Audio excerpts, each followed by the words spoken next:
As an energy healer, I have found that there are 7 different tips that you can do that I share with everyone that I work with before going into the actual session and actual healing and actual activation.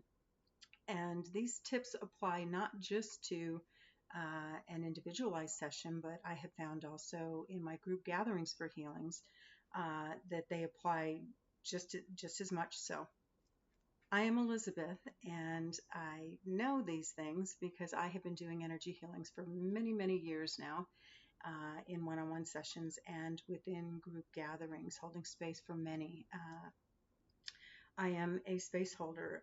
And Spirit always is joking with me and showing me like an antenna on the top of my head, so that I am a transmitter.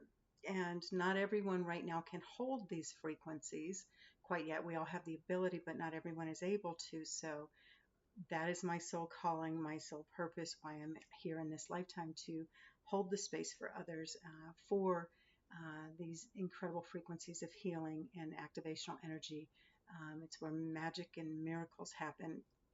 And it's amazing what our bodies can do when we expand into and hold a higher vibration and tap into these vibrations to help us heal. So, again, 7 tips. There are 7 tips that I find that are very, very helpful to help you maximize your experience of receiving an energy healing and an activation. And the very first one that is probably the most simplistic of them all, but it's to hydrate well, to uh, make sure that you have plenty of water, plenty of fluids within your body to receive. When we are hydrated, it allows the energies to move through us more. I'm going to say the word fluidly, more easily. So, hydration is the very first one. And of course, I recommend water for the liquid of choice. To drink is water, water, water. And you can do fruit juices if they're 100% pure fruit juice. You can choose to do that as well.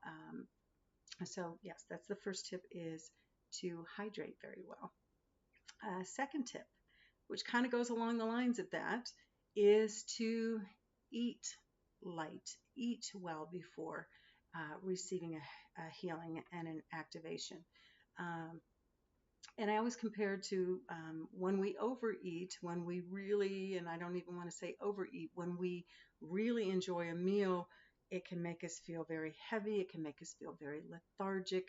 Um, it takes our body some time to process through, to digest.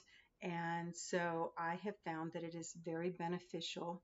And I have found through just the feedback from those that I have worked with that eating light helps a lot beforehand.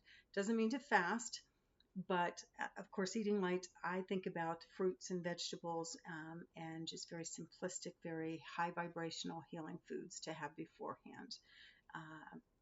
And just not to eat a ton of food beforehand. Number 3 is to be well rested before you receive any type of healing, any type of activation, any type of energy work.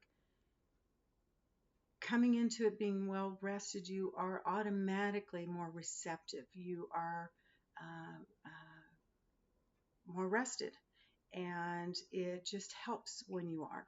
Do you have to be? Absolutely not. Any of these 7 tips that I'm giving you, of these 7 tips, you do not have to follow them. You still receive exactly what you need, exactly the right amounts um, at the time that you are receiving.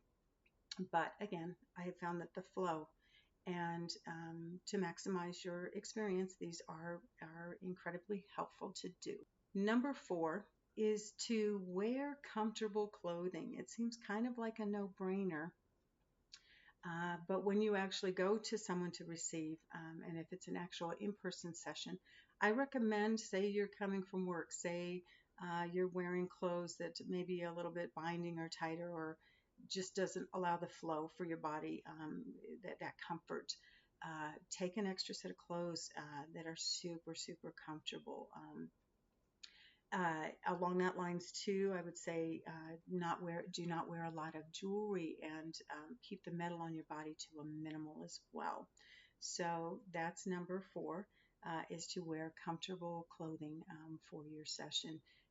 Again, whether in person or if you are at home in the luxury of your home to be able to receive, which is incredible. And that's my favorite way to do energy healings, because you are in a space that you are completely, that you know that is home, that is comfort.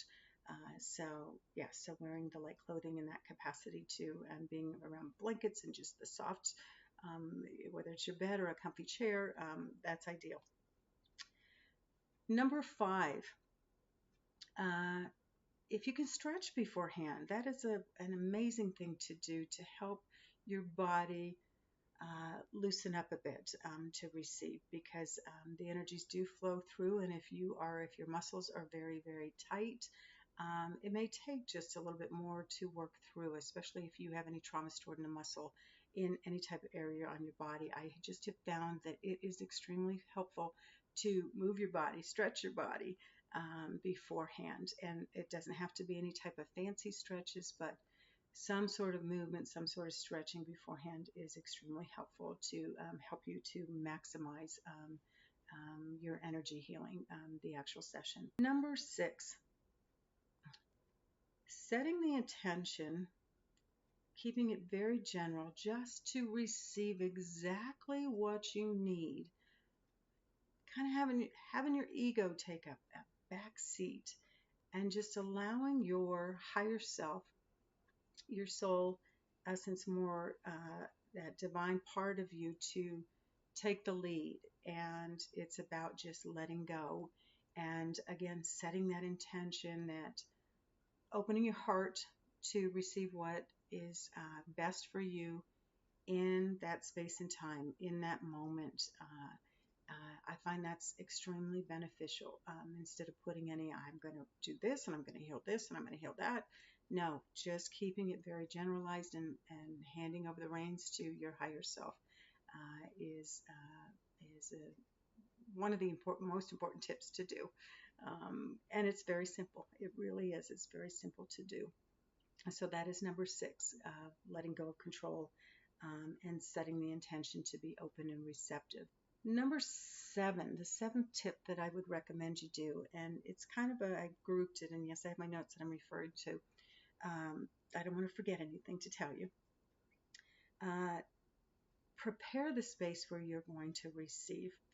Obviously, if you go into a healer, or if you come in to see myself, or if I do an in-person, I will prep the area, and any type of energy workers in general will have the area prepped when it's in person.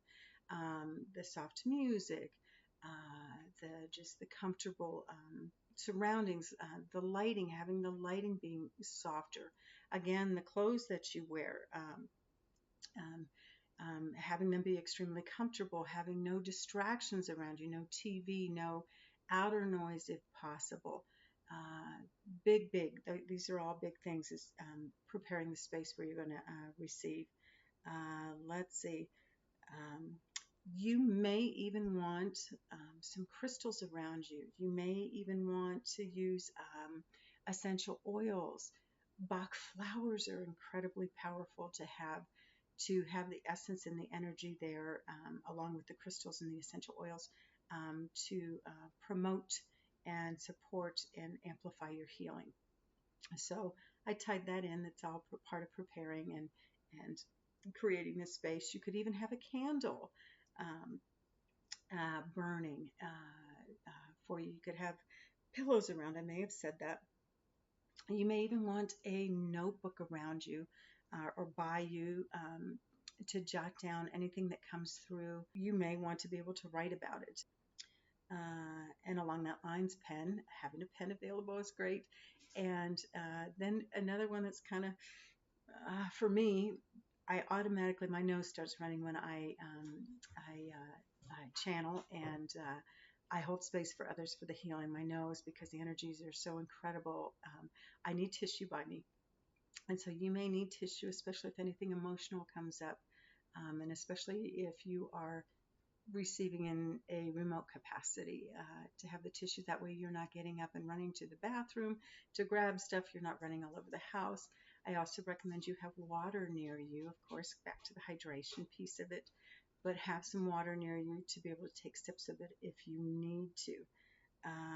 What else? You may want, and this is not something that I find that anybody out there online talks about, but I have found that this is very helpful, and I especially use it during my meditations. But having an eye mask, there's something about blocking out some of the light and some of the distractions, shadows that might come through. Having an eye mask on is something that is very, very helpful. And again, I just went ahead and lumped all of that together. Um, and again, you do not have to have these, or you do not need to do these things, but I found that they do facilitate. They do help with the process. They do help. These things help prepare you, and not everyone is aware of that. That there are things that you can do to prepare for receiving an energy healing, any type of activation. So I think I covered it all. I hope that these 7 things, these 7 different tips, that you find helpful and useful. If you have questions about any of them, by all means, this is my passion. This is to empower and to give tools to you, to others, to help you to stand fully in your soul aligned beingness, is what it's all about for me. And I am a teacher, not just a holder of space, but a teacher too. So, again, I hope that you find these 7 things beneficial. If you do have questions, by all means, you can connect with me through direct messaging me. You can find me and on my website, healingwithelizabeth.com. I do have a free discovery call if you'd like to talk to me in person, and pick my brain, understand a little bit more about these tools that I've given, these tips that I've given. I'd be happy to speak with you. On my website, there is also a spot where you can just, if you don't want to get on the phone, you can just send me a quick message as well. So yeah, I would love to speak with you more. And how else can you find me? You can find me also. I have a meetup group that takes place on Sunday nights at 7 Mountain Daylight Time. And it's a gathering for group healings. And it is called Energy Healing for a New World. So you can just Google meetups, and not even in your area, but just Google meetups, Energy Healing for a New World, and see what some of the healings are about. And you can even take you could take these tips and incorporate them for the group healing and see what happens. And you could even experiment with not doing some and see what happens for you on an individual basis, what you experience. So I think that's it, and very happy you were here to join me. Very, very grateful, and much love to you.